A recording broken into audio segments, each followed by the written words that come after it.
Hello दोस्तों, आप सभी का TWS में स्वागत है। दोस्तों आज देखिए हम नए टॉपिक पे बात करेंगे। क्या है? पंचायती राज व्यवस्था। इसको बोलते हैं स्थानीय स्वशासन भी बोलते हैं।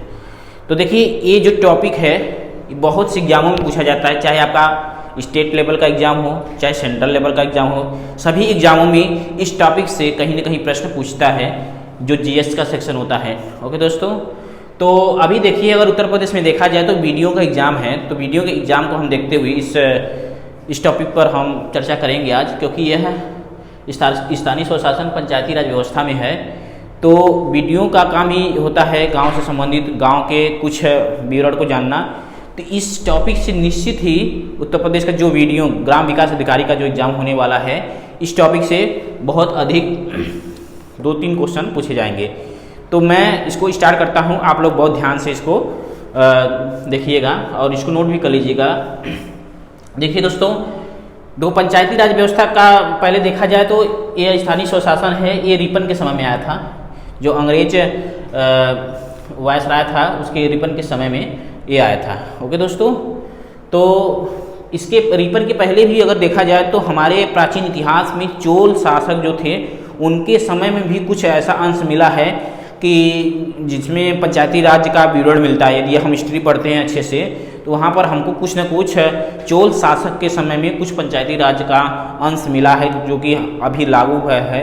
वे नियम उस समय भी थे चोल शासकों के समय में। आप चोल शासकों का अगर हिस्ट्री पढ़ते हैं तो इसकी जानकारी वहाँ से हमको मिलेगी। ओके दोस्तों, तो चलिए हम स्टार्ट करते हैं पंचायती राज व्यवस्था। देखिए हमारा जो पंचायती राज व्यवस्था है लोकतांत्रिक विकेंद्रीकरण पर आधारित है। देखिए लोकतांत्रिक विकेंद्रीकरण का मतलब यह होता है कि सरकार की जो शक्तियां हैं लोगों मतलब जन जन के पास पहुंचना चाहिए। ऐसा इसका मतलब यही होता है कि जो सरकार की शक्ति है, जो सरकार जनता के लिए काम करना चाहती है, उसका जो भी पावर है, जो भी लाभ है लोगों के पास पहुंचना चाहिए निचले स्तर तक। गांव जैसे हमारा देश है इंडिया, तो अगर देखेंगे तो हमारे भारत में गांव की अधिकता शहर की अपेक्षा गांव अधिक हैं। तो गांव में ये सब चीज़ें लागू होती हैं। पंचायती राज का अवधारणा महात्मा गांधी मतलब इस बात को बहुत बलजोर देते थे। मतलब वे सोचते थे कि हमारे देश में पंचायती राज लागू हो, जिससे कि हर गांव हर छोटे छोटे कस्बे का विकास हो। तो एक प्रकार से कह सकते हैं कि जो महात्मा गांधी थे बापू, उनका भी यह बहुत मतलब इनका भी यह सोच था कांग्रेसवादियों का कि पंचायती राज व्यवस्था अपने देश में लागू होनी चाहिए। तो सबसे पहले यह किसमें आता है? अनुच्छेद 40 अपने संविधान में देखा जाए तो इस पंचायती राज व्यवस्था को अनुच्छेद 40 में रखा गया है। जब यह रखा गया था उसमें ये नीति निर्देशक तत्व, क्योंकि अनुच्छेद 40 हमारा DPSP नीति निर्देशक तत्व में आता है, उसमें पहले जगह प्राप्त किया था, मतलब इसको रखा गया था उस समय। उसमें इसमें कोई संवैधानिक इसको दर्जा नहीं मिला था जब यह शुरुआती में स्टार्ट हुआ था। तो आप विकेंद्रीकरण का मीन्स समझ ही गए कि सरकार की वह शक्तियाँ जो कि प्रत्येक गांव में लोगों के पास पहुँचे, इसलिए इसको बनाया गया कि सभी तबका इससे लाभान्वित हो, सरकार की कानून व्यवस्था से लाभान्वित हो, इसलिए इसको लगाया गया। ठीक है, अब देखिए दोस्तों ये टॉपिक है नीचे देखिए। जो पंचायती राज व्यवस्था है 2 अक्टूबर 1959 में एक पायलट प्रोजेक्ट के तहत लागू किया गया। यह राजस्थान के नागौर जिले से, नागौर स्थान है, वहाँ से लागू किया गया। उस समय के तत्कालीन प्रधानमंत्री हमारे पंडित जवाहरलाल नेहरू थे, तो उनके द्वारा यह लागू किया गया राजस्थान में। इसके बाद राजस्थान के बाद आंध्र प्रदेश और स्टेट में मतलब धीरे धीरे इसको लागू किया गया। ओके दोस्तों, तो ये हो गया हमारा विकेंद्रीकरण। थोड़ा अनुच्छेद की संच्छेद में हमारा ये पंचायती राज आता है और ये भी हो गया। और सबसे पहले कहाँ लागू हुआ? राजस्थान में हुआ। किसके? उस समय के प्रधानमंत्री कौन थे? पंडित जवाहरलाल नेहरू थे। अगर रिपन की यहाँ थोड़ा बात किया जाए तो रिपन का जो तत्कालीन जो शासन था उस समय का 1882 के आसपास, मतलब वो यहाँ इंडिया के गवर्नर थे। तो उनके समय 1882 में उन्होंने यह अवधारणा दी, सोची थी, मतलब विचार लाया था कि स्थानीय स्वशासन होना चाहिए। ठीक है दोस्तों, तो ये लोग भी अच्छे काम किए। जो अंग्रेज थे हमारे देश में आए, राज्य की लगभग 200 साल, तो उनका भी कुछ अच्छे थे गवर्नर जो अपने इंडिया के बारे में भी अच्छा सोचते थे, तो ये उन्हीं में से ये लोग थे। सभी खराब नहीं थे लोग, हालांकि बहुत वे हमारे देश में दुर्व्यवहार किए लोगों के साथ। तो कुछ ऐसे हुए जैसे मैकाले हुए, शिक्षा पर काम किए, ऐसे ही बहुत से थे गवर्नर वायसराय जो भी हैं, और वे अच्छे अच्छे काम किए हैं। तो वे लोग क्या हुए, इंडिया के बारे में, उनकी व्यवस्था के बारे में सोचे, ठीक है, क्योंकि इंग्लैंड से थे, यूनाइटेड किंगडम से थे, तो वहाँ पर जो व्यवस्थाएं थी या जो भी था वो लोग नियम से रहते थे, और अपने देश में स्वतंत्रता के पहले संविधान कोई नहीं बना था। तो वे जो गवर्नर रहते थे वे लोग अच्छे काम के लिए सोचा करते थे या कोई भी अधिनियम पारित करते थे। तो इंडिया के पक्ष में भी कुछ जिससे कि लाभ हो रहा था। ऐसा नहीं सोचा जाए कि अंग्रेज कोई चीज़ लागू कर रहा है तो इंडिया का हानि ही हो, ऐसा बात नहीं है।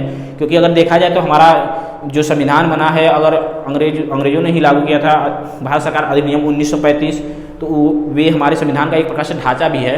तो इसलिए हम यह बताना चाहते हैं कि सभी रूल्स जो हैं मतलब अंग्रेजों के प्रति गड़बड़ ही नहीं है। चलिए अच्छा, हम अपने टॉपिक पे आते हैं। देखिए इतना आप लोग समझ गए होंगे।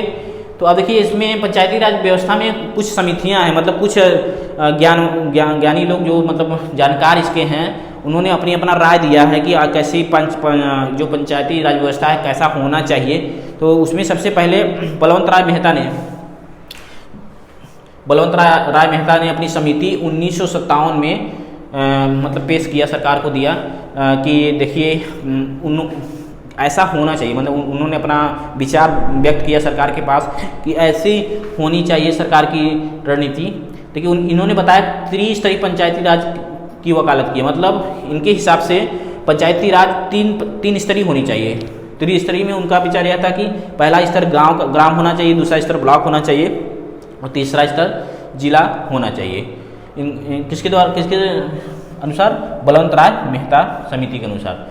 ठीक है दोस्तों, इसी प्रकार से कई विद्वान हुए जैसे अशोक मेहता समिति, इन्होंने इसके जस्ट 20 साल बाद 72 या 77 में हुआ था ये 1977, इसके जस्ट 20 साल बाद अशोक मेहता समिति 1977 में हुआ था। तो इन्होंने 2 स्तरीय पंचायत की वकालत की। जो अशोक मेहता थे इन्होंने क्या कहा कि इनके हिसाब से 2 स्तरीय होना चाहिए, एक ग्राम स्तर पर और पंचायत की व्यवस्था होना चाहिए, एक जिला स्तर पर पंचायत की व्यवस्था होना चाहिए। उसके बाद ये आए हमारे LM सिंघवी समिति, इन्होंने 1986 में इन्होंने पंचायतों को संवैधानिक मान्यता देने पर बल दिया। देखो ये बहुत इंपॉर्टेंट है, पंचायतों को संवैधानिक मान्यता देने। क्यों? क्योंकि जब तक कोई संवैधानिक मान्यता नहीं मिलेगा लोग इस पर काम ठीक से नहीं करेंगे, मतलब कोई काम को डेडिकेट होके बद्ध होके नहीं करेंगे। तो इन्होंने सोचा कि अगर कोई चीज़ ऐसा है तो उसको संवैधानिक दर्जा होना चाहिए, क्योंकि इसके विरुद्ध यदि कोई काम करता है तो उस पर कानूनी कार्रवाई की जाए, कोई गलत कर रहा है तो उसको रोका जा सके कानून के द्वारा। इसलिए सिंघवी जी, जो सिंघवी समिति है, इन्होंने इस पर बहुत बढ़िया काम किया। 1986 में पंचायतों को संवैधानिक मान्यता देने पर बहुत ज़्यादा बल दिया। ओके दोस्तों, तो ये देखो एग्जामों में ऐसे भी पूछा जाता है कि पंचायती राज व्यवस्था में पंचायत को संवैधानिक मान्यता देने पर किस विद्वान ने बल दिया है, मतलब उसकी सहमति जताई है। तो सबसे पहले सिंघवी समिति ने, ठीक है। और यह कब हुआ? 1986। ये सब डेट बहुत इंपॉर्टेंट होते हैं, आप लोग इसको याद रखिएगा, ये बहुत ज़्यादा पूछा जाता है। देखिए इनके सिंघवी समिति के अनुसार इन्होंने न्याय पंचायतों की भी सिफारिश की। जैसे अगर कोई पंचायत हो रहा है या कोई भी क्षेत्र विशेष है तो वहाँ पर भी अपराध होते होंगे या कोई गलत काम होता होगा, तो वहाँ पर जैसे चोरी डकैती कुछ भी हो तो उसके लिए न्याय भी होना चाहिए। तो इन्होंने छोटे से एरिया से लेकर बड़े एरिया तक ऐसा सोचा कि वहाँ पर एक ऐसा कुछ बनाया जाए जिससे कि लोगों को न्याय मिल सके या कोई दिक्कत हो, परेशानी हो। तो एक सरपंच टाइप होते थे, वो क्या करते थे, न्याय करते थे गाँव में, ऐसा आपने सुने होगा आप भी। तो ये बात है।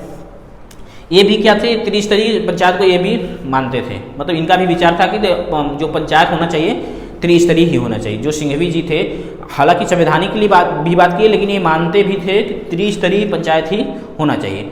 ठीक है, देखिए त्रिस्तरीय पंचायत हमारे देश में मैक्सिमम राज्यों में लागू है, लेकिन कहीं कहीं पर 2 स्तरीय, जो अशोक मेहता वाली समिति है, 2 स्तरीय समिति भी जो है 2 स्तरीय ग्राम पंचायत की व्यवस्था है वो भी कहीं ना कहीं लागू है। जहाँ पर जिससे कि देखा जाए 20 लाख से कम जनसंख्या है तो वहाँ पर क्या है 2 स्तरीय पंचायती राज व्यवस्था लागू है। ठीक है दोस्तों, तो आगे थोड़ा देखते हैं। GV.K. राव समिति, इन्होंने भी एक समिति दिया पंचायती राज से ही संबंधित है। ये 1985 में अपना विचार दिए थे। ओके दोस्तों, अब देखते हैं आगे। देखिए 73वां संविधान संशोधन 1992 के तहत पेश किया गया। जो पंचायती राज व्यवस्था है इसको किस संविधान संशोधन, देखो आता है एग्जाम में बहुत ज़्यादा पूछा जाता है, ऑप्शन में आएगा आपके किस संविधान संशोधन के तहत इसको पेश किया गया। देखो 73वां संविधान संशोधन 1992 में यह संशोधन हुआ था को पेश किया गया। और यह संसद में पेश होता है कोई चीज़, फिर कानून बनता है तब न लागू होता है देश में, तो वैसे ही है। तब यह कब लागू हुआ था? 24 अप्रैल 1993 को यह लागू हुआ। जो हमारा यह पेश हुआ, जो भी इसका संशोधन हुआ संसद में पेश हुआ, लेकिन 1 साल बाद लगभग अगले वर्ष 1993 में 24 अप्रैल 1993 को यह लागू हुआ। ओके दोस्तों, देखो 24 अप्रैल को लागू हुआ था पंचायती राज व्यवस्था, इसलिए 24 अप्रैल को पंचायती राज दिवस के रूप में मनाया जाता है। देखिए छोटा सा वीडियो है जो आपके लिए बहुत इंपॉर्टेंट होगा।